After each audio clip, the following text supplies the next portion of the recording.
I try to imagine a fellow smarter than myself, and then I try to think, what would he do?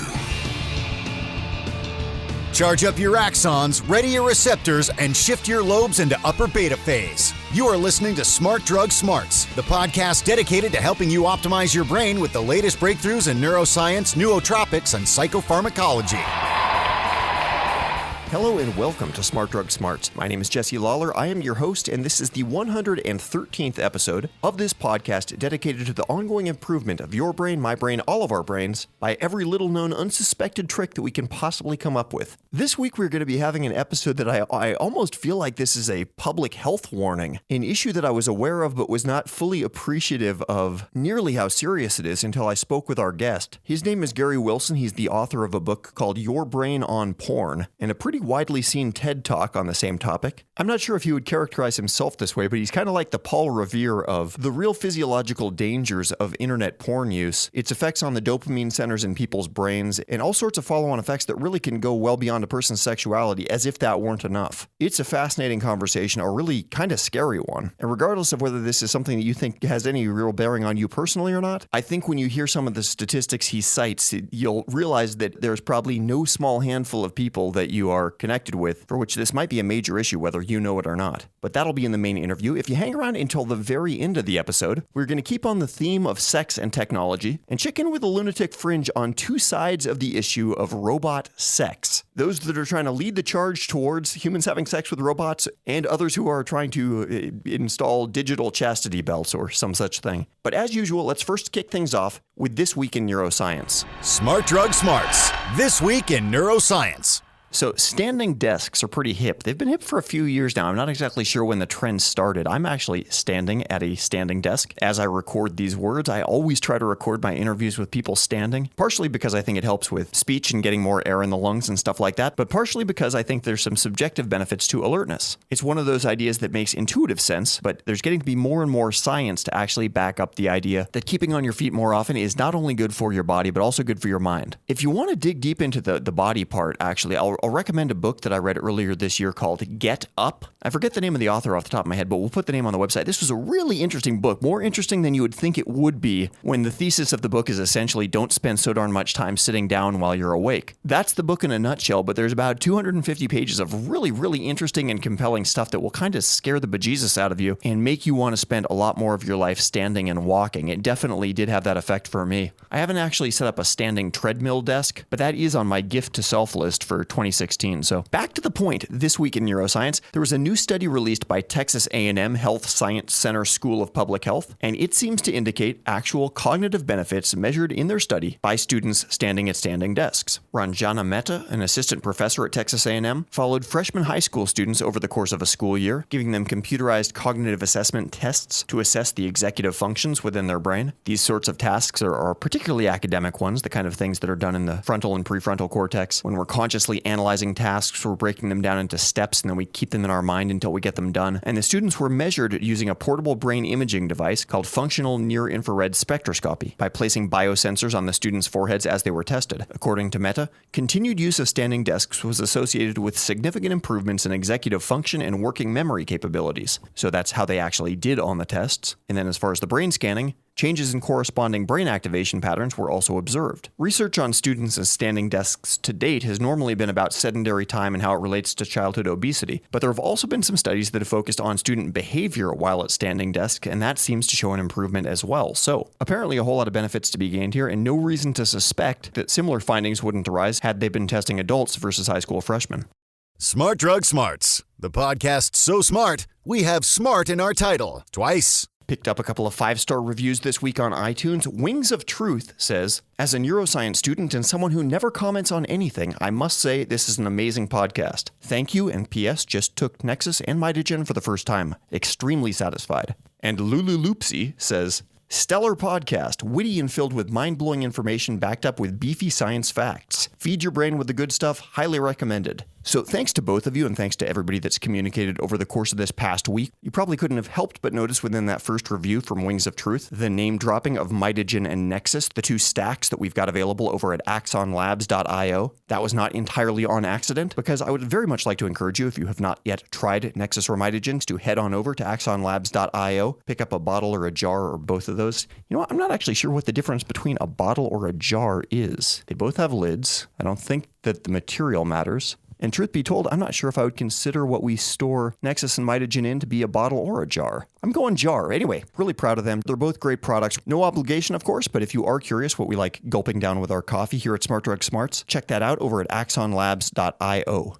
I don't know if you guys remember, this was maybe about 2 months ago. I said, hey, I've got something for listeners under the age of 30. There's a television network that is looking to put somebody on a TV show who's been doing nootropics for a while, and it's a reality TV type thing, and let me know. Just wanted to let you guys know that worked out extremely well for a Smart Drug Smarts listener. He actually just finished shooting that TV show. It was something like 12 days of shooting. They flew him around the country. It sounds like kind of a dream scenario. I didn't know how good it was even going to be, but extremely happy for him. Try to find out more information on that. But I got a great email from him on the conclusion of their shoot schedule. So just know that we are throwing out the good stuff on this podcast. I know that may be a questionable claim, actually, given the quality of a lot of reality television, but at least this show is going to be on theme for our podcast. More on that when it actually comes out. If you haven't done so already, you are cordially invited to sign up for our newsletter. We send that out about once a week. It's called the Smart Drug Smarts Brain Breakfast. And it's like a little set of reminders for all the other stuff that we've got going on. Links you might not be able to write down when you're listening to the podcast in the car or while you're doing a workout or whatever. The email's also typically kind of like me riffing on something I've been reading or thinking about recently. So if you like the Jesse editorializing on whatever's on his mind aspect of Smart Drug Smarts, the newsletter's a great way to get a bit more of that. If you're not so into that, then I probably ought to shut up and move on to the main interview. But I will drop the link at you first where that's easy to sign up for. That is smartdrugsmarts.com/newsletter. Smart Drug Smarts. So this is one of those episodes where I feel like there's several obligatory disclaimers here. But disclaimers are always kind of fun because everybody knows that when you're putting on a disclaimer, it's probably something you really wish you kind of didn't have to say, but your hands are tied. You've got to say it. You know it. The audience knows it. And while the disclaimer is going out, maybe hopefully everybody is sort of subtly flipping the bird to the man that it needs to happen at all. But first of all, on this episode, you're going to hear lots and lots of dirty smut talk because we're going to be talking about internet porn, and it's just kind of hard to avoid keeping on the straight and narrow when that's the subject matter. There will be no perversion for the sake of perversion, but these things just come up in conversation. So that's disclaimer number one. Disclaimer number two is that based on the nature of the things that we will be discussing, this is definitely probably a viewer discretion is advised episode. If in your jurisdiction it is not appropriate for somebody of under a certain age or whatever to be listening to talk about sexual issues, then this would not probably be the episode for them to be listening to. With the proviso that we're not actually talking about sex, or at least we're not talking about what one would typically consider sex. We're just talking about porn and masturbation. So if the laws in your area consider that under a different thing and don't consider that to be sex per se, which I think is possibly reasonable, then maybe you can ignore this second disclaimer altogether.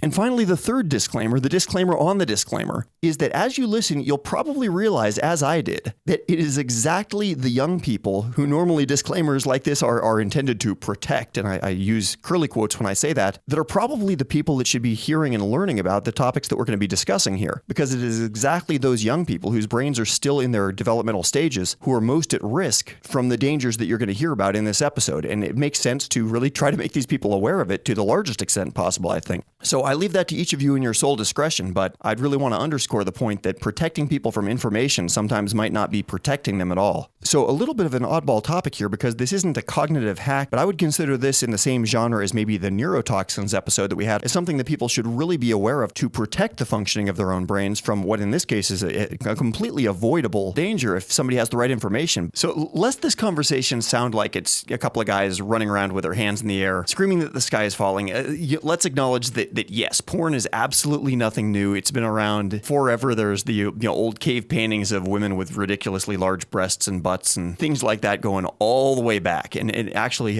one thing I learned from Gary Wilson's book, which I thought was hilarious, was that male monkeys will pay. They'll forego getting juice rewards in order to view images of female monkey bottoms. So that's pretty cute. But the recent phenomenon of internet pornography being able to come at you over a high bandwidth internet connection with multiple video streams at one time, multiple actors per video stream, and really no theoretical upper limit on the amount of visual and auditory stimulation that a person can get is kind of unprecedented. If you think about like what the equivalent would be if it were something like food rather than sex, it would be like having a high-speed stream of fructose corn syrup fire hose down your mouth, but actually being able to drink it at that speed without just choking and gagging. And Gary Wilson's book is just filled with some really sad first-person stories of what this is doing to people's lives. This is one sort of middle-of-the-road one, but I just sort of cut and pasted this because I thought it was emblematic of a lot of what was in there. Somebody wrote, "Before I quit porn, I had the utmost trouble getting off. I actually had to close my eyes and imagine a constant stream of porn in order to climax. I was more or less using my girlfriend's bodies to help me jerk off."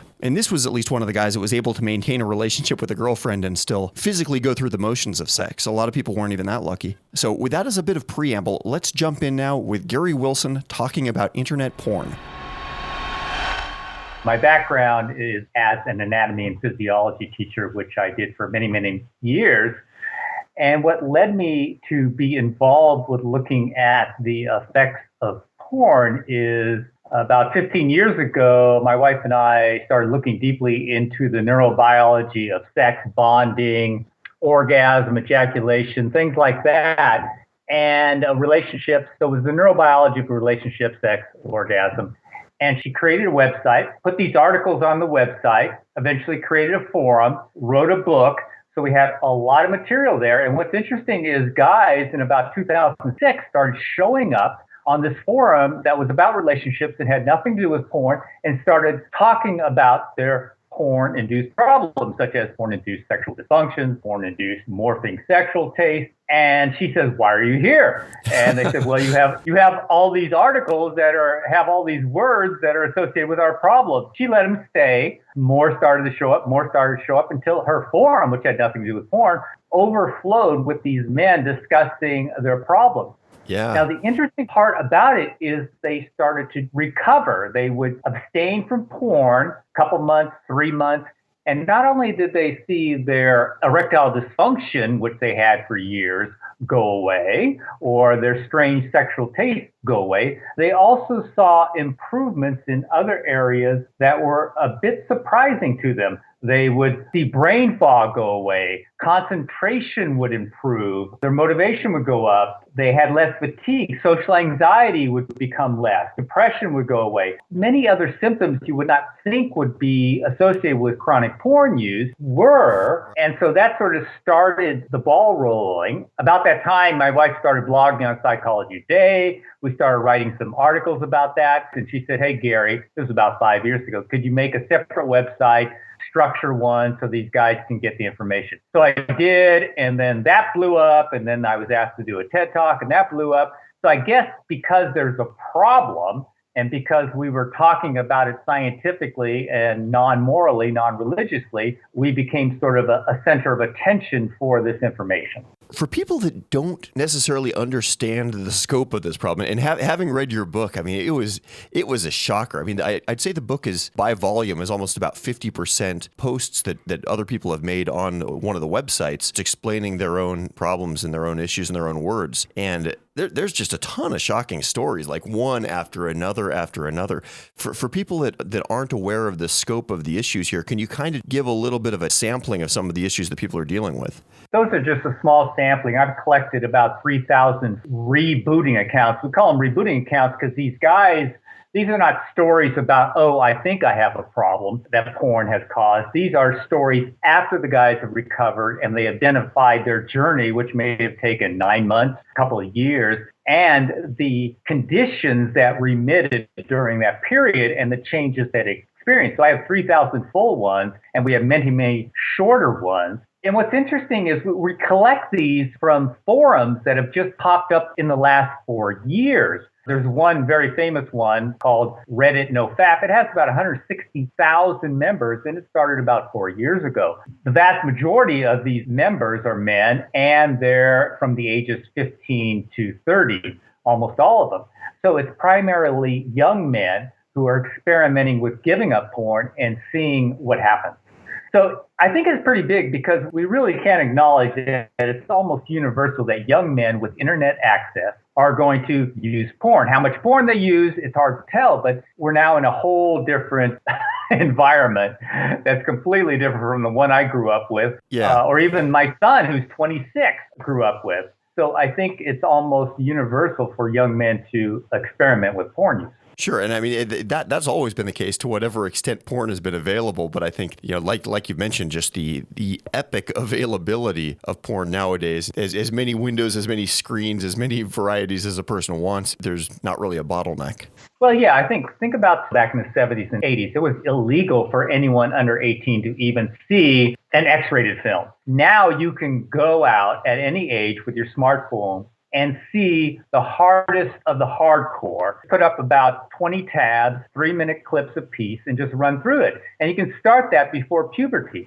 Some guys do. They start at 10, 11, they start watching that stuff. This is the first time since the advent of tube sites, which came around in about 2006, that young people could watch real people having, quote, real sex, if you want to call some of that real sex, for years prior to having any sexual experience themselves. So this is brand new. This cannot be compared to any time in the past. Yeah, and it's got to be such a strange thing because it's going to be one of these, life imitating art, imitating life scenarios where how can that not completely impact a person's preconceptions about what sex is intended to be when you're watching, thousands of instances of people doing this thing that you think is what adults having sex looks like, even if it traditionally hasn't been. But then by the time you're performing those acts yourself, it would be akin to being trained on a bicycle that's not really a bicycle. But then when you start riding a bike later, it's like, well, that's what you learned.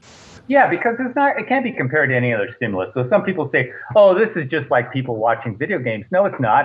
We know video games are not real. Video games are a game. There aren't any innate circuits in your brain for video games, but there certainly are for sex and reproduction. And those innate circuits are supposed to be shaped and molded during adolescence. That is the purpose of adolescence, is to alter those innate circuits so that you can successfully reproduce. That means have sex with other mammals of your species. Yeah. And that's what's going on. There isn't a choice in that. So what we have now is a young male not only learning about sex, oh, that's how people do it. That's a type of learning, but there's a deeper conditioning that occurs, that they're conditioning their sexual arousal template to everything associated with porn. So in the case of internet streaming porn, that would be novelty, it would be a voyeur, it'd be clicking from scene to scene, it'd be constant variety, it'd be fetishes of indescribable types. It would be all sorts of things. And none of that matches the experience of actual sex. So you have two types of learning. The type where this is how you do it, which is not how you do it. And the other one is, I need this level of stimulation in order to stay aroused. I need to change the scene. I need a new porn star. I need this new fetish. I need to search for the perfect video to finish on. Right. I mean, it's so different in so many ways. I mean, also the lack of athleticism. Sex is a physical act, but I mean, the way that people are doing it sitting in front of a screen, it's some guy kneeling in front of his computer and basically his forearms moving, and that's about it, which is also really atypical. One point you made there that I think is really interesting and worth touching on is that you start getting horny, you start becoming sexually aware and sexually aroused as a teenager, typically a couple of years before a girl would typically be able to bear a child. In traditional cultures like the African Bushmen or whatever, there typically is sort of like a sexual training period, much like you mentioned of like a year and a half or so, that sort of it's there biologically, where young people are able to train themselves up in sex and probably sort of wire their brain for what those behaviors are before there's the physiological consequences of being able to actually bear a child from it. Well, yes. And of course, if you think about hunter-gatherers, what are they wiring themselves to? Well, they're wiring themselves to real people. So what we have here is young men wiring themselves by masturbating to porn on the screen, to screens and everything associated with it. And, the adolescent brain is not an adult brain. There's about 100 billion new synapses that are pruned between the ages 11 and maybe up to 25. And that pruning creates circuits, and those circuits create our personality and our behaviors and our habits, and that's what's going on. And the other thing about adolescence that's unusual is the reward circuit, which runs on dopamine, peaks at about age 15. You're producing a lot more dopamine. You have many more dopamine receptors. Of course, your testosterone's high, which also influences the activities. And your cannabinoid receptors are way up there. So you're at the peak of wiring. Is there reason to believe, and it's very likely, I guess, maybe that the studies on this haven't actually been done yet, that this might be a type of brain damage for people that are miswiring their brain in this way? Or have you seen full recovery from most people that stop their porn addiction and turn off the faucet? Well, in terms of studies, in the last 2 years, there's been about 21 to 22 what I call brain studies. About 8 or 9 of those are brain scan studies, and the rest are neuropsych studies.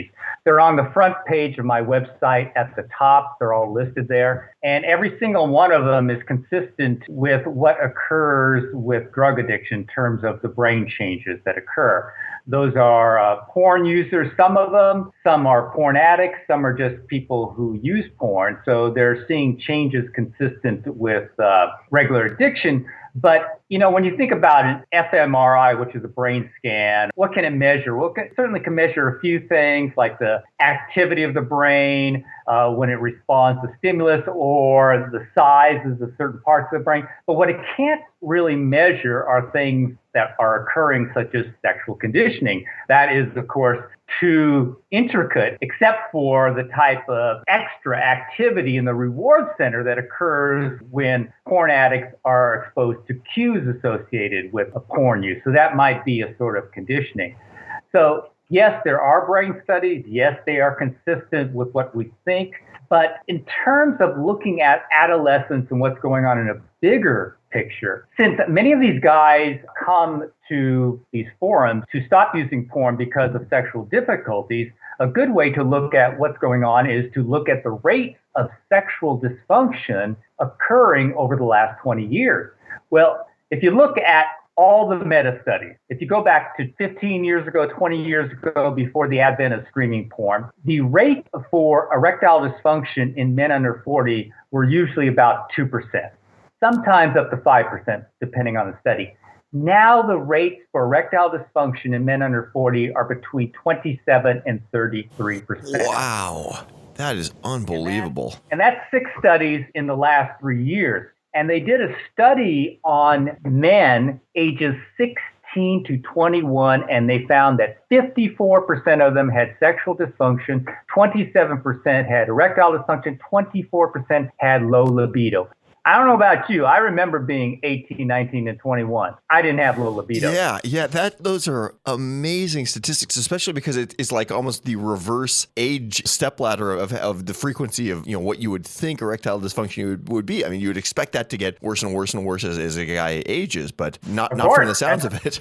Yeah, and that's what's happening is now we're seeing erectile dysfunction rates matching men who are in their 60s and 70s. Wow, that's even worse than I thought you were going to say. Unbelievable. You know what this reminds me of, and you've probably already made this comparison before, but it's kind of like when like some small Polynesian island that hasn't been exposed to McDonald's gets McDonald's and things like that on their island, and all of a sudden, within a generation, you just got type 2 diabetes that was never there before because people are able to indulge this biological urge in complete excess that they just never had an outlet for before. But of course, the difference with something like diabetes is the results are physically there for the world to see. So at least there might be the social shaming or something that goes on if somebody's, the first obese person in their family, for example. Whereas, because masturbation is something that happens behind closed doors, the scope of the problem is sort of inherently hidden from people. Yeah, but I want to make sure we want to separate masturbation from porn use. So we're talking about porn I guess that's true. Yeah, I should characterize that better. And, it's not behind closed doors. I mean, young guys, they got their smartphones and they're going to recess or they're going to lunch and they're watching it during lunch. They're watching it during school. So it's not even behind closed doors anymore. It's shared. It's watched together. They're watching porn all the time. Wow. So that's what's new. And I think you brought up a good point. So what you were describing was when a supernormal stimulus, modern junk food, enters a population that has never seen it before. So native cultures, and nearly 100% of them develop diabetes. So a supernormal stimulus is something we've never been exposed to. And Nico Tinbergen, and he's a Nobel Prize winner, he's the one that came up with this term. And it's something that amplifies those traits that we found appealing. Well, if we think about the internet, and the internet itself is somewhat appealing. Now, what makes it appealing? Well, the way it activates the reward circuit and the way it modulates dopamine. Novelty activates the reward circuit. Surprise and shock activates the reward circuit. Seeking and searching and the anticipation of something new activates the reward circuit. And interesting enough, even anxiety can activate the reward circuit. So all those things can be associated with just internet use. Now you apply that to internet porn, which has all those properties, and now you find you have sexual stimulation, which is our highest level of dopamine. Orgasm is our highest level of opioids in the brain. And reproduction is our mind and body's number one thing it's supposed to do, is reproduce. So you have a combination of internet porn and all this type of stimulation that increases dopamine, and it's combined with sexual stimulation, and that hits the adolescent brain. So we have something really new here. Yeah, I mean, it's sort of the perfect storm of a cocktail of motivating factors. What do you think distinguishes the people that seem like they can handle it, the guys who aren't having sexual dysfunction as a result of all this access, to those that aren't? Yeah, well, when it comes to sexual dysfunction, you have multiple variables coming into it. First of all, you have the amount of use, but that may not be the primary factor. It may be the factor that you are starting very young. Most of your ejaculations are to porn. Most of your masturbation is to porn. And then you sort of do a ratio of that to how much of your ejaculation or experience is to real people. So if you have almost all of your experience with a screen and clicking from video to video, and you have very little experience, as an adolescent may not, with real people, you are conditioning your sexual response to using porn. And then when you get with a real person, it doesn't match. So you'll have lots of factors involved with the sexual dysfunction. However, I want to point out that just because you don't have sexual dysfunction and just because you're not, quote, addicted, whatever that means, doesn't mean you're not affected. There's been only 2 studies done that had people who were not addicted, had them remove porn. One of the most interesting ones, I think would be interesting to your audience, is it was 3 weeks. So they took some porn users and they looked at the correlations. And they found that those people who used the most porn had the less ability to delay gratification. You know, like that marshmallow experiment where, Yeah. So those people who are using the most had the less ability. So what they did is they followed them for 4 weeks, and they found that the more porn they used, their ability to delay gratification became even worse on standardized tests. And then they finally took 2 groups and they said, okay, we're just going to do a self-control experiment. They didn't tell them what it was really about. And they said, okay, this group, you have to abstain from your favorite food. This group, you have to abstain from porn for 3 weeks. And then they assessed them at the end, and they found that the group that tried to, not completely, but tried to abstain from porn or reduce their porn, their ability to delay gratification really went up, whereas those who abstained from their favorite food had no change.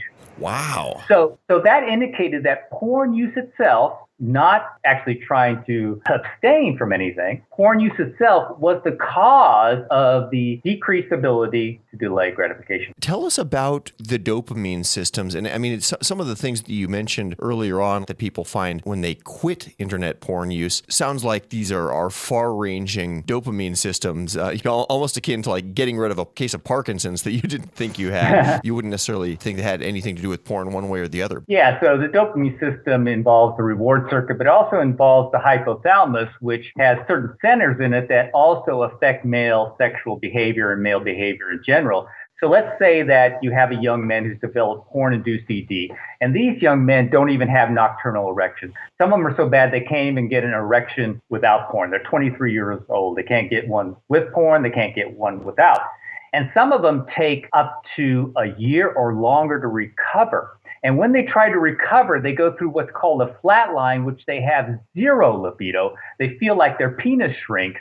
It's just amazing what they go through. What this indicates to me is that their porn use has affected not only the dopamine system proper, but may have affected deeper centers within the hypothalamus because they're not even having nocturnal erections or morning wood or whatever you want to call it. So that's really quite something. So whether it's the hypothalamus, whether it's the reward circuit proper with the nucleus accumbens, or whether it's the prefrontal cortex, which also is dependent upon the dopamine from the reward circuit, what effects do we see with low dopamine? Low libido, of course. Also concentration problems, ADHD are associated with low dopamine, lack of motivation. New studies on rats have showed that it's probably the dopamine system that is associated with depression, not the serotonin system, social anxiety, even generalized anxiety. All of those are associated with dysfunctional dopamine systems, and perhaps chronic porn use leads to a dysfunctional dopamine system. Is anything being done other than sites like yours to throw up massive warning flags to, like 12-year-old boys to let them know, hey, you're about to walk through this psychosocial minefield. Here's what you need to know. Kids are warned cigarettes are bad for you. You should not be smoking. There are health consequences if you do. And there's enough information out there where some kids are going to smoke anyway, but at least they can make the decision. I bet kids just aren't aware of this. Well, probably not too many people are aware of it. Certainly people have watched my TED Talk, and you can find several forums that are discussing it. And many, many articles have been done about NoFap, and there's even TV shows. So it's getting around. But is it getting around to kids at the right age? I mean, it's not 12-year-olds that are watching TED Talks. It's right. Is it getting around to them? Probably not. It's because what are the sources of information? Well, the two primary sources of information that have been fed into the media are, first of all, the moral religious. Don't watch porn because it's against God, or it's immoral, or maybe there's a feminist view that it is degrading women. Or there's the other side of the coin where you have sexologists or sex researchers that tell you no matter how much amount of porn you watch or consume, no matter what age, there's no problems at all. So you really have these two extreme views coming at you. Those are the two major streams of information. And it would be pretty easy for a 12-year-old, I remember being 12, to ignore both of them, right, or at least attach to the stream that says there's nothing wrong with it, because that's what I'd want to believe, because I want to go watch porn. So I imagine most of them really attach to, oh, there's nothing wrong with it. But here's something that comes to mind. See, when you think about a 12 or 13-year-old, they now see porn use as synonymous with masturbation. So when you say don't watch porn, they're thinking, oh, you're saying don't masturbate. So they get all this information that, oh, there's nothing wrong with masturbation. It's normal. So that means there's nothing wrong with porn. That's right. Normal. So you really have to break down the communication when you're talking to 12 and 13-year-olds and say, hey, guys, we're not talking about masturbation. We're talking about watching internet porn. And that's the distinction that needs to be made, because having read hundreds of thousands of stories and seemingly the same amount of debates on these forums, they don't often distinguish between masturbation and internet porn use because they're synonymous today. Yeah. And even old school pornography of the Playboy variety from the 80s and 90s, it seemed to be fundamentally different in a pretty important way. I mean, if you go back to Playboy, when I grew up, I certainly remember my first pictures of nudes, and they stuck in my brain. So I can just imagine how streaming porn would stick in a kid's brain. But what we were doing, we were looking at naked women, and we then had our imagination. What could a 13-year-old who's never done anything imagine looking at a naked woman? Well, maybe feeling her up, who knows what. But he wasn't imagining having sex with her and a donkey and a couple other guys and sticking it in a bunch of holes and then gagging her. That would never cross his mind, but that's what the young guys are watching. So what's going on now is your imagination is being completely replaced as a 13-year-old. You're not sitting around thinking about Jessica in algebra sitting next to you. You're thinking about the porn stars and the gangbangs and the rape scenes and whatever else you're watching. That is your sexual experience. Which is, it's so completely divorced from reality that it's no surprise that people are unable to get off on reality, because how often do you have access to a couple of donkeys and whatever other willing sexual partners you're primed for? Yeah, and think about adolescents. They just love gross stuff. So I'm 14-year-old, and sure, I may be looking at lesbian porn, but over in the tabs in the sidebar, I see some really strange stuff. I won't even mention what it is. And they're going to click on it, and they're going to watch it. And they're not grossed out. It's proven that adolescents have less aversion to gross stuff. They can just take in more stuff. And that's just the way it is. So they love it. And then they share it with their friends. And they're masturbating to it. So think about it. If they're masturbating to one particular video and it's sort of normal, then they click on something that's really abnormal. Do they stop masturbating? No, they continue to masturbate, and then they ejaculate, and they wire in that sexual arousal and that ejaculation into the brain associated with that new genre that was really strange. And that's how young guys describe escalating into stranger and stranger genres. They do it because they're constantly surfing while they're masturbating. Sort of a stepladder of perversion that happens inadvertently. Yeah, but here's the interesting thing is once they unhook and stop using porn, they realize that they really weren't interested in bestiality or in incest. It goes away, and they'll report 2 or 3 months later, my goodness, I'm just getting turned on by the smile of the girl sitting next to me. I can't believe it. Tell us about what you've seen in the reboot process, like how long that normally takes, sort of the stages. Can people expect sort of a full recovery? I mean, do most guys bounce back to what we might consider sort of a normal physiological young adulthood? Well, it really depends what people are rebooting for. Certainly a large portion, their erectile dysfunction got their attention, or their delayed ejaculation, or their morphing sexual taste. But some others are just rebooting, especially young men, because they feel that they're not reaching their potential. So those guys, they may feel like they're socially anxious, or they may not have enough motivation, or a lot of them, because they're not doing so well in school. They really see a big bang, they get better concentration. So it really depends on the goals. If we're discussing erectile dysfunction, it really depends how bad it has gotten for them. Some young people only need a month, maybe less. Others, unfortunately, and we've seen in the last couple of years, we've seen some people, young men, need 2 years to fully recover. And even then, they're not fully back to their normal libido before they started.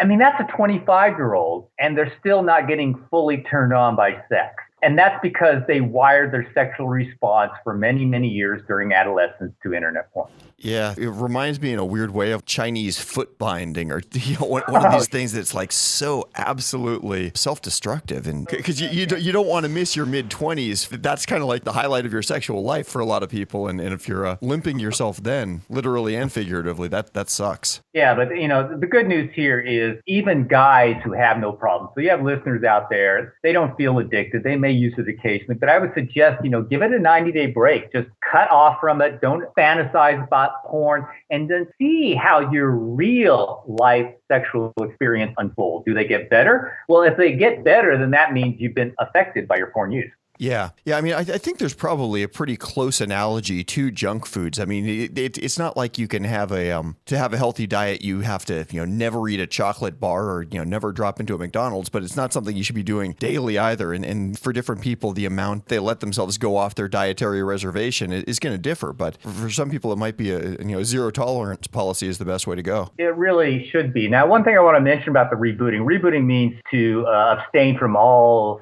artificial sexual stimulation, but for most people who have been using porn for a while, they often get worse before they get better. If they're really in bad shape, they'll have severe withdrawal symptoms. And one of the most upsetting withdrawal symptoms is called the flatline, where they see a complete decrease of their libido.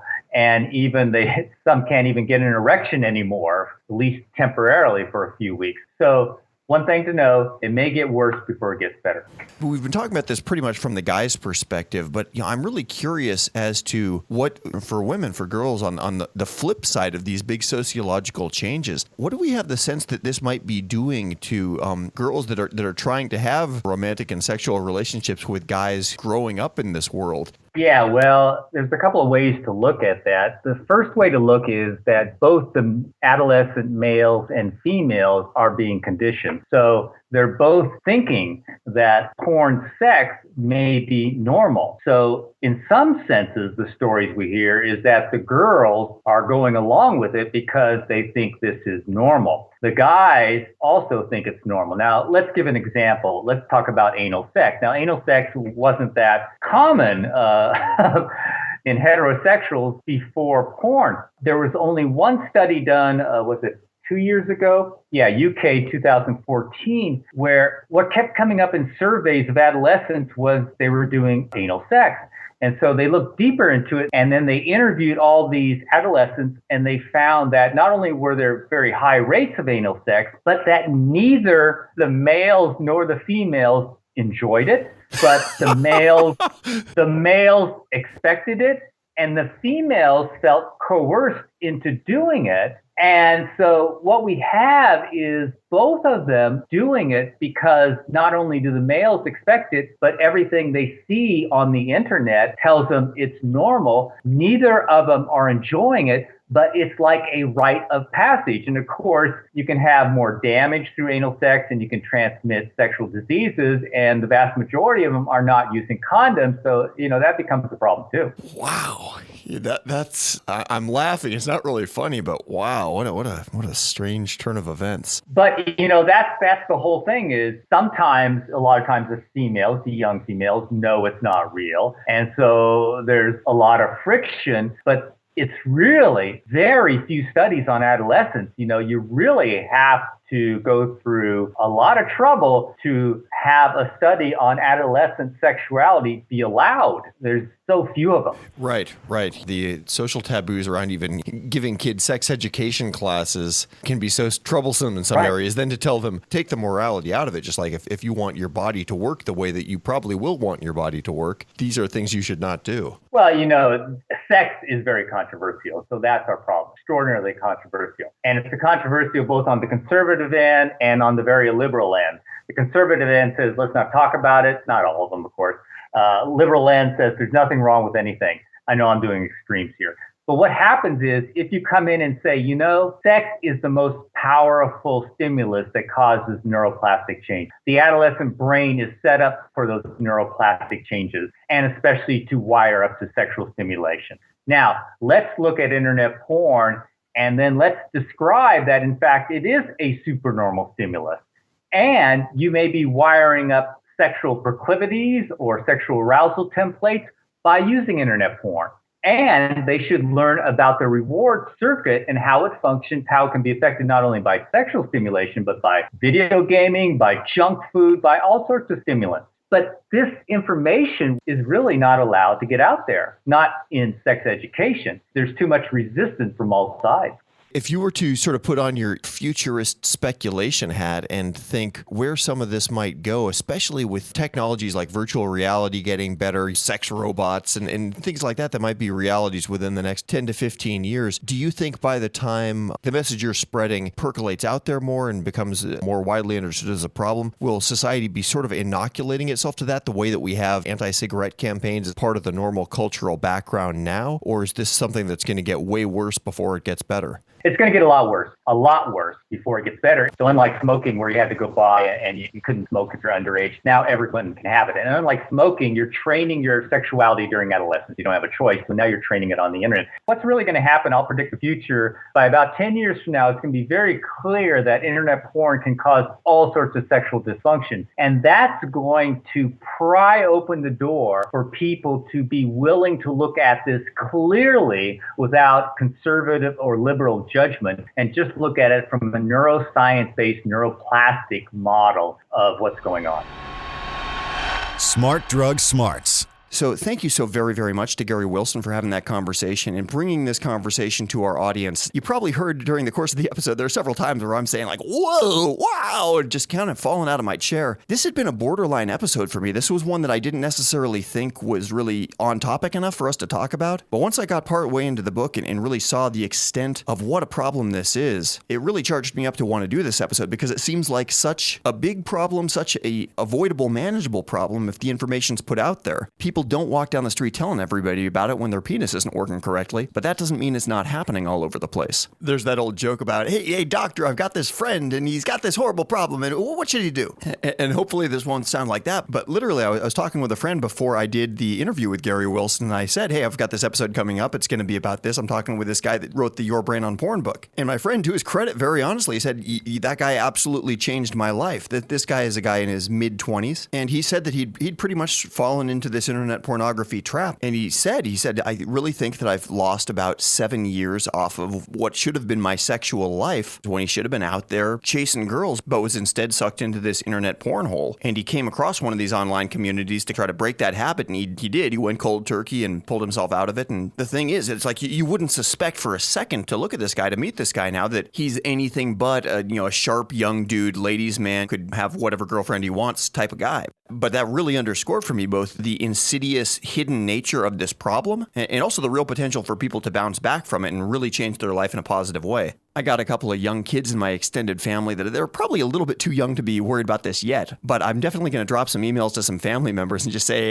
hey parents, be aware of this. When the time comes to start talking to your kids about sex, it might be time to add a whole new chapter to that conversation. Not just where babies come from, but the fact that, hey, sexuality is fun. You might want to be able to do it correctly someday. It doesn't have much to do with watching videos of donkeys, and don't break your toolkit before you even get a chance to use it. And of course, it goes far beyond that too, given all the other dopamine systems that might be adversely affected by desensitizing your brain to this one really, really, really strong dopamine release trigger. Luckily, there are a ton of resources available online for things like this. We'll put some of those links on the website and encourage you to check those out if it's something that would be useful to you or somebody that you know. But as if high bandwidth porn were not enough, there's even more on the horizon. There are sex robots, and that's what we'll be talking about next in the Ruthless Listener Retention Gimmick.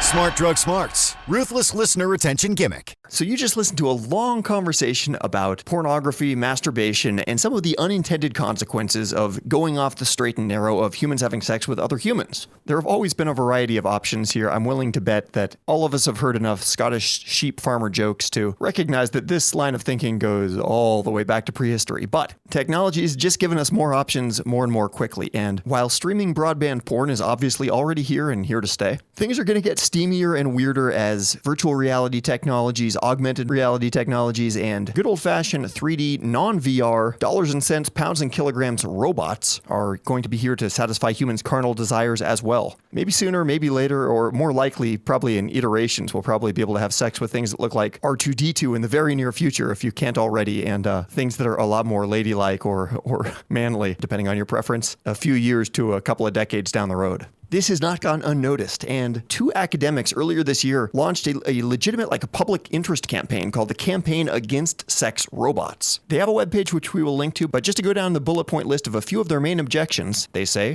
we believe that the development of sex robots further sexually objectifies women and children. The vision for sex robots is underscored by reference to prostitute/John exchange, which relies on recognizing only the needs and the wants of the buyers of sex. The sellers of sex are not attributed subjectivity and reduced to a thing, just like a robot. And we propose that the development of sex robots will further reduce human empathy that can only be developed by an experience of mutual relationship. There are other points as well, but they are not joking. They are quite serious about this. On the flip side of this, there are people like bioethicist Arthur Kaplan from the Division of Medical Ethics at the New York University Langone Medical Center, who believes that sex robots might be very useful for such roles as sexual surrogacy, for people that for one reason or another kind of need to be on sexual rehab or kind of getting some remedial training in these finer arts of human social behavior. For people in transitionary periods of life, such as after the death of a lover, when someone might not feel ready for an emotional commitment yet, but a person still got physical needs. For prisoners in prisons, to give them a more respectable outlet than the next guy who just dropped his soap in the shower. And a variety of other options on and on.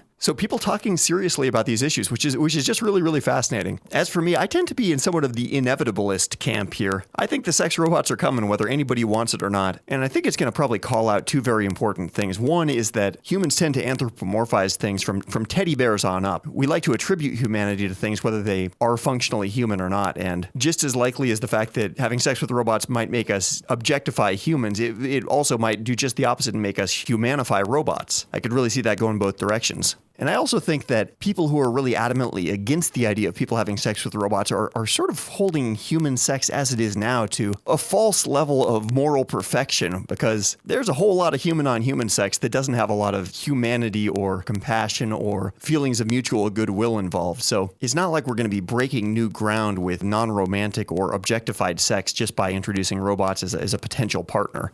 Smart Drug Smarts, where we turn information into sound, into bits, into packet data that turns back into bits and sound, and then into neurotransmitters that release funds that release mail-order synthetic chemicals that cross the blood-brain barrier to release augmented performance from your brain. Okay, you heard it. That is the entire episode number 113. If you enjoyed this podcast, please spread the link around. We're at smartdrugsmarts.com/113, and that link will include further links to everything that we talked about here. You could also tell some friends. You could also leave us a review on iTunes. You could also tell me if there's any particular item of Smart Drug Smarts apparel, I'm not kidding, that strongly appeals to you. I've got a buddy of mine who's starting to do a little clothing line, and we might have the ability to ride side saddle with him on an order that he's about to make. So I'm thinking about getting some Smart Drug Smarts t-shirts or bandanas or Lone Ranger masks. I'm not exactly sure what, but if you got any ideas, let me know. I will be back at you next Friday, as you might imagine, with episode number 114 on a subject matter to be determined. It might be about the Indian spice turmeric and some of its benefits to both your brain and your palate, but I'm not promising that yet. We've got a couple of options, actually. Major hat tip to Michelle on the Smart Drug Smarts team for having done a great job backlogging us several interviews over the course of the past week. Always nice to not have our feet to the fire of the calendar. As for me, I will be back at you next week. Same time, same podcast, with that trademark unflagging commitment to helping you fine-tune the performance of your own brain. Have a great week until then,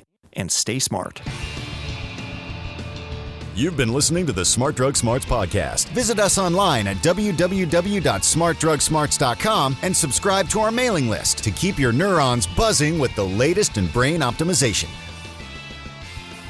Smart Drug Smarts should be listened to for entertainment purposes only, although some guests on the show are medical doctors, most are not, and the host is just some random guy. Nothing you hear on this podcast or read at smartdrugsmarts.com should be considered medical advice. Consult your doctor and use some damn common sense before doing anything you think might have a lasting impact on your brain.